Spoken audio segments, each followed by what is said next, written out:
everyone, it's Hannah and Jenny with 4AR People, and we're here for week 4 of the legislative update. We can dive in. So we're still waiting on the bill from the governor, her omnibus education bill that's supposed to have bold education reform in it. 3 weeks of completed legislative items in the books, and we still haven't seen anything from the governor's office. We're hearing rumors that there's a lot of out-of-state attorneys and lobbyist type people that are drafting this bill on behalf of her office. And this could be one of the big reasons for the delay. And just to be clear, we still support the $50,000 a year base pay proposal with the RAISE Act that the Democrats have proposed. A really great action item, I think, for everyone is to reach out to their representatives and their senators and ask them if they also support a $50,000 base pay for starting teachers. That's a great way to get the conversation going around teacher pay. Instead of us waiting for what the governor is going to propose, we can be proactive and get the 50K as basically the minimum. And if they're still working on the bill, if it's these outside national groups that are doing it, maybe that gives some time to work in 50K to that proposal as well. So reach out to your representative or your senator if you haven't yet, and ask them to go on the record and say whether or not 50K is what they want for teachers. And similarly, I want to point out that there was a good article that John Brummett wrote in the Democrat Gazette this week, highlighting kind of the heroic efforts of Representative Jim Wooten, who's in his 80s. And he has a really long track record of fighting for public schools in Arkansas. And in his article, Brummett pointed out that Wooten is a former high school football coach or a high school football coach staffer from BB, who are the Badgers. So go Badgers. And it was really lovely. The piece was, and it got us thinking about how vouchers really they threaten our smaller schools and our rural districts. And we want to be able to see teams like the BB Badgers or the Malvern Leopards or the Ozark Hillbillies continue to flourish and be able to fund their really great programs like high school football teams. So let's save our Friday night lights, and let's make sure we don't expand vouchers and take away important dollars from our public schools. Yep. And on the same note, back to the bathroom bill, our school bathroom bill, it's now passed through the House. Not much else to update there, but it is flying through. So just want to keep our eyes on that bill. And then kind of along the same lines as far as education, at least higher ed, in the Senate this week, Senator Dan Sullivan ran a bill trying to end affirmative action under the guise of ending discrimination, which we know is kind of, they're kind of at odds, that you can't have one with the other. And, it was a really difficult committee meeting to watch. Dan Sullivan is really good at manipulating other people's testimony, whether that be the public or his fellow colleagues. At one point, he accused Clark Tucker of calling him a racist during the committee meeting, which was, I wasn't expecting that response from what Senator Clark Tucker was saying, because his whole point was, to end affirmative action would be to say that racism and sexism and everything else is non-existent anymore, and we've moved past that, and we all know that that's not the case. And the real reason for affirmative action is to give people even footing. And without that, we're basically telling marginalized groups that you can stay where you are. Which means that people are going to be forced to stay in the loop of poverty or wherever they're at. They can't move forward. So yeah, that's really interesting too, when you compare it to like the governor's argument for why we need to expand school choice. A lot of the messaging there is students shouldn't be trapped in failing schools because of a zip code.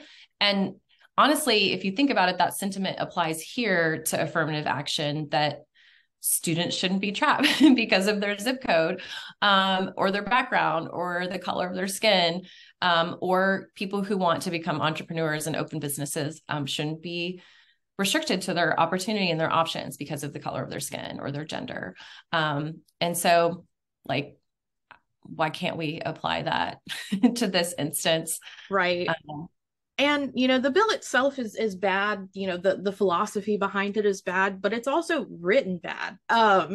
So there are parts of the code that aren't addressed within this bill. Senator Tucker pointed this out. We have a women-owned or a minority and women-owned business economic development act that was not mentioned in the bill at all. So if the bill does pass as it is written, what would happen is anyone who tries to implement this act, which I believe was passed in 2018, maybe, yeah, I think it was 2018. Anyway, it's a fairly new act, and anyone trying to implement this act would then be criminalized, or could be prosecuted, basically. And another terrible thing that happened, originally this bill was 1.5 pages long, and on this day, he presented an amendment that would make it 9 pages long. And he received a lot of flack from the committee for that, basically saying, like, we want to have an opportunity to read it. We want the public to have an opportunity to read it. Blake Johnson, who's the chair of the committee, gave him 2 options. One, he could run the bill, get the amendment added today, run the bill in committee, or he could send the bill back to the floor, have them amend it there, and then send it back to committee, which would give the public an opportunity to really read and digest what this bill was doing. Dan did not like that. He, for whatever reason, had to have the bill amended that day. I believe he mentioned something about having a meeting after the committee meeting, probably in regards to this bill. But it was, he's one of those people that it's got to be done his way. And he doesn't back down. Anyway, it did end up passing, but I'm hopeful that we will be able to stop it in the House, if anything. Unsure, but we'll see. And there were some optics that were problematic for that as well. I mean, we know how harmful this bill is, that it would gut these programs to help people get ahead when they haven't been afforded the same opportunities as, white men for all of these hundreds of years in our country. But in addition to that, the fact that, it was on a snow day or an ice day where people were pretty much not traveling. So there wasn't any really public input in committee. I think there was only one person who spoke against the bill, who was there, and an all white committee. And correct me if I'm wrong, all male. Isn't that correct? Yes. I think there are some senators who sit on that committee who weren't in attendance, but the people who did pass the bill out of committee that day were all men and all white, and only one was on record voting against, and that was Senator Tucker. Yep. Bad. Bad weather, bad bills. Yeah. Bad yep. Bad all around. So we will be keeping an eye on that one. It's Senate Bill 71, just in case you were wondering. Yeah, kind of also a bummer is this bill that passed out of House Public Health that adds a work requirement to those who receive public housing from the state. So HB 1196 would require folks who are in the definition of the bill able-bodied. That's not enumerated any kind of way or explained, but able-bodied individuals who receive public housing would have a part-time work requirement. This also applies to women who have babies older than 4 months.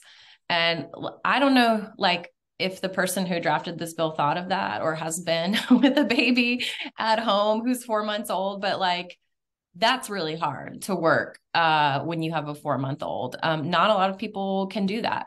So the bill is problematic, I think, because it obviously puts a lot of red tape around people who need to be able to be housed. And it just adds restrictions on that. And the argument, of course, from the side that's for this is that work creates dignity and allows people to flourish. There's obviously reasons that some people can't work. And that doesn't mean that they deserve to be unhoused or, not be able to receive these certain kinds of benefits. So upsetting that passed. Our coalition partners in a lot of these issues, Arkansas Advocates for Children and Families, they spoke against this bill, talking about the impact that it would have on children and families as well. So hopefully it gets some pushback, but we'll see where this goes in the days ahead.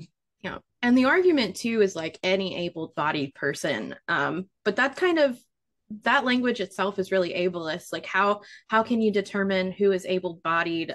Disabilities aren't always visible. Mm-hmm. There are a lot of people who have very serious mental health disabilities who literally cannot work. Whether it be anxiety or what have you. I mean, there are cases where it's so bad that leaving your house is difficult.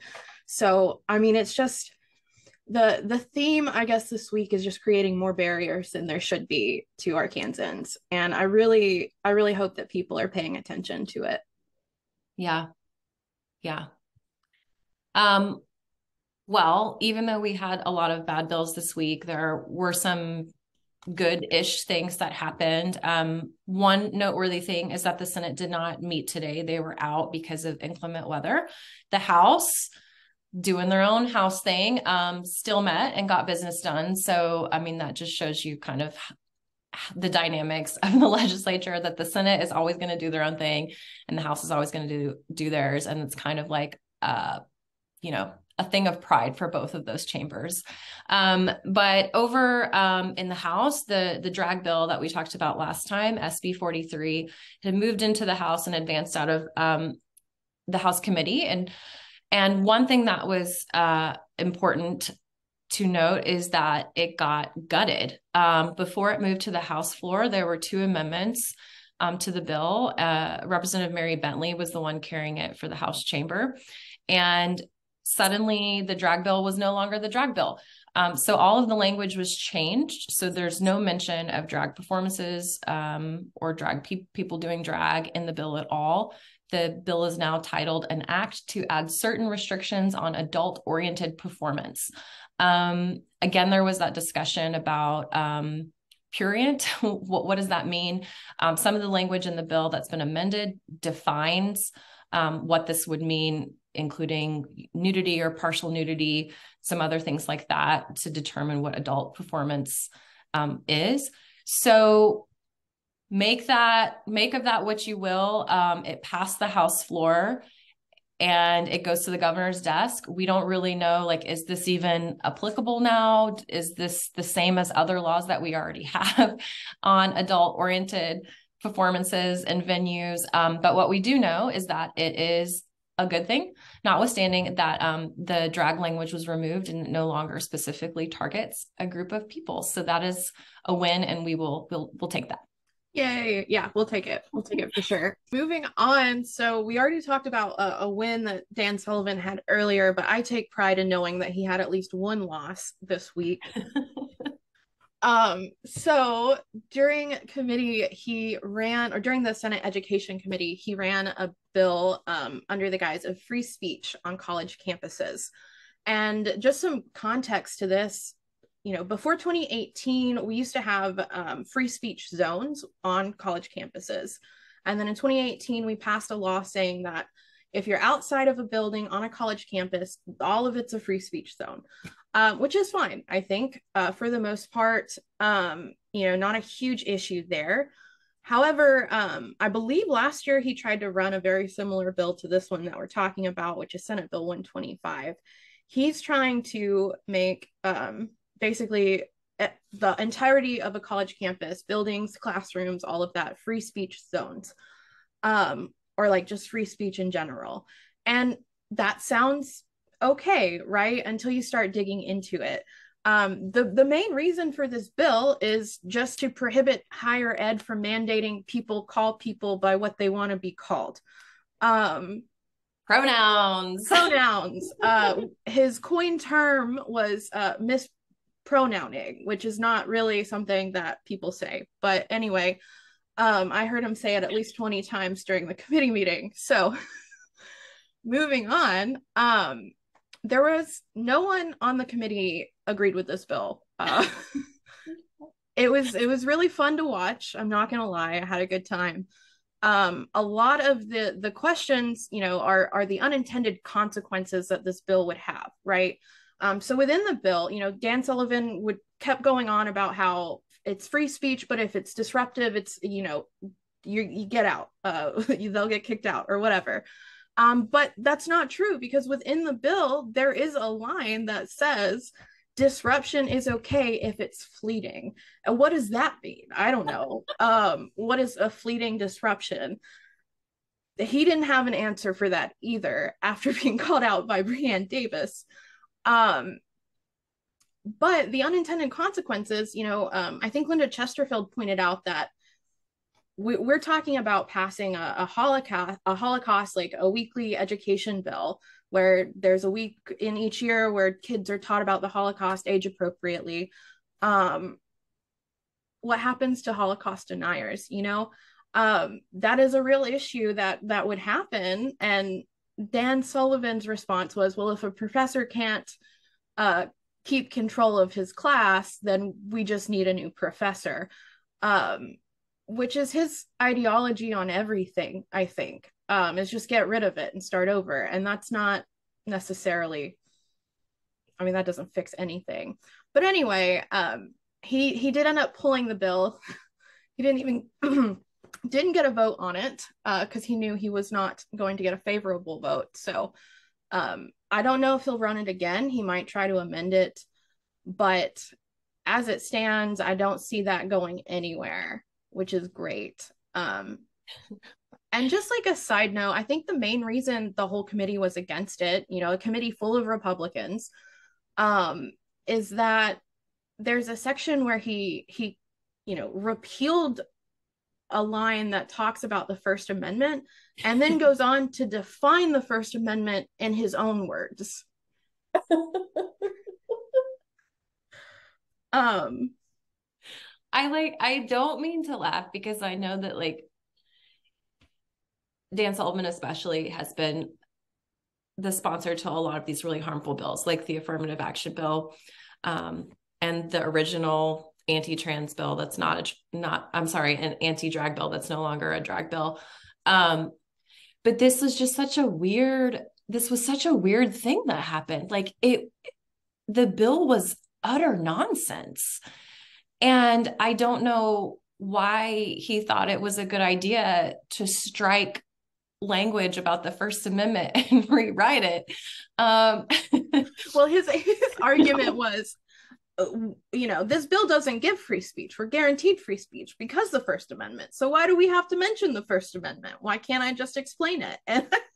And that is how it felt to watch it unfold, was just like it was an Abbott and Costello comedy hour, this old-timey comedy bit. But in any case, I was really thrilled that Senate Education, they have their heads screwed on straight for the most part and push back, and they basically said, bless your heart.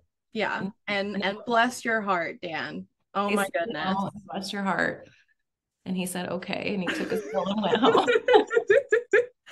Man, he just really wants to offend people. There's just this visceral, I think that's his calling in life, is just to make as many people angry as possible and then be like, why are you mad? He's like the king of gaslighting. Yeah, that's an accurate take. Yeah. Speaking of the Holocaust Education Week bill, that passed House Education today. That was the only bill that they discussed in House Education. So that did pass, and that goes to the House floor, which would require, with the Holocaust education requirement, a week of remembrance for the Holocaust to be taught in the state. Some other positive news: we had a great pro-democracy bill filed by Andrew Collins, which would require any additional polling site for early voting to match the hours that the county clerk's office uses for early vote. So anytime that you've early voted, if you've gone to a polling site that's not the county clerk, you probably know it's cumbersome to try to figure out when exactly are they open. Some places will be open from 10 to 4 and other places from 9 to 7, and it's hit or miss. So this is really great because it would standardize those polling site hours for early voting and help early voters get there and know what to expect as far as when the site is open. And anything that simplifies the voting process is a win for Arkansas voters and a win for accessible democracy. So yay, go pro democracy voting bills. We like those. All right. Well, I think that's it for our update. Hopefully we didn't miss anything. Don't come for us if we did. We're doing our best. We're two people. We're two Yeah. people and sometimes two people without reliable internet. Yes. I didn't have internet for like 2 hours today, so maybe longer. I don't know. I didn't keep up with it. Anyway, we're moving on. We're moving forward. Looking forward to next week to see what happens. Like we said, we'll keep you updated on all things Arkansas legislature. And I hope y'all are all staying safe during the weather. Bye.